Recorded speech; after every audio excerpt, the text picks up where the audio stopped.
Welcome back to the Snow Family Racing Garage. Today, we're going to tackle something simple that could potentially make a big difference in the enjoyment of your car. Now, if you followed me for any length of time, you know that we've rebuilt the entire front suspension on the Riviera, except for the steering box. That could be original, that could have been replaced some point earlier in its life. All I know is that it's been in the car for more than, let's see here, 18 years, something like that. Because that's as long as I've been around this car specifically.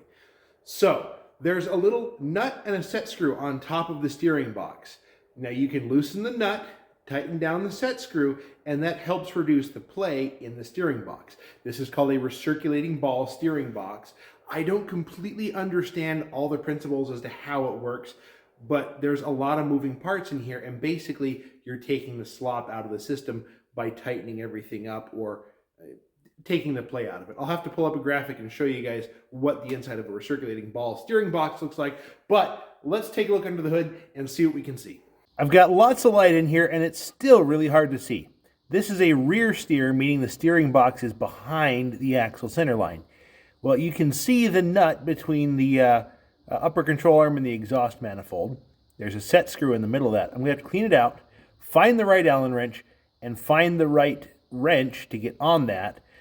And we're going to back the nut up just a little bit, tighten the set screw down. So I mentioned the Riviera is rear steer. This is a 1964 Buick Special that it's a race car, the engine let go, but there's a steering box. You can see all the steering linkage is in front of the cross member.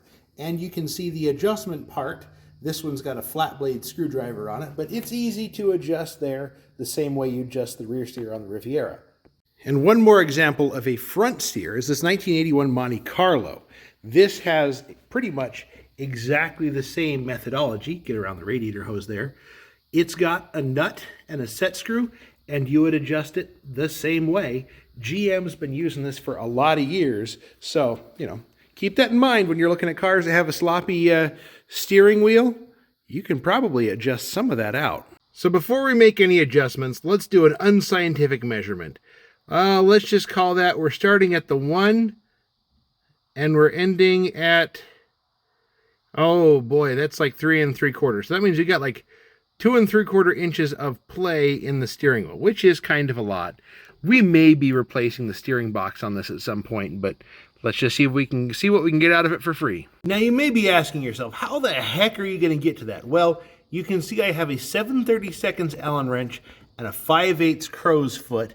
I've got the socket wrench way up there, reaching way down there, and it does work. I apologize about not getting too much video on the actual doing of. There's not a lot of room down there, and all you'd see is my hands. So, just believe me, that works. Okay, after I tightened it, I got, I don't know, about, I want to say half a turn on the set screw. I got the ruler back up there. Let's call that 1. Wow. 1, 2, that's about 850 thousandths. I'm a machinist by trade, so I speak decimal. But, let's just call 1 to 2 for round number's sake. So we're cleared up like 1 3/4 inches of slop in the steering wheel. Now, I realize that's not perfect, but that's okay. It's better than what we had. Let's go drive it. Test drive with the new Titan steering wheel. Yes, there is still a bit of play in there, but you know something? It's generally better.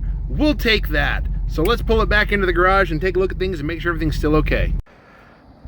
Just a couple of shop dogs out chilling in the beautiful sunshine on this late October day.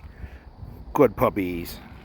Underhood after the test drive. Not that there's really much to see, but we're not barfing fluid everywhere. Everything looks like it's still where it needs to be. Everything looks like exactly as we left it. So the steering's a little bit tighter. I'm not going to say it's perfect, but considering that was, 20 minutes, 30 minutes worth of effort, including cleaning it up and finding the tools, it steers better. I know. Eric, get out of the way. Let's look at the car. Such a beautiful car. Anyways, guys, we're going to end it off here. That was a simple fix that you can do to any recirculating ball GM. This one just happens to be America's most beautiful car. in my opinion, of course. Anyways, guys, I'm going to have some links in the description to some of the tools I use, some of the tools I've been absolutely enjoying the crap out of lately. Go check those out, and thanks for watching. We'll catch you next time.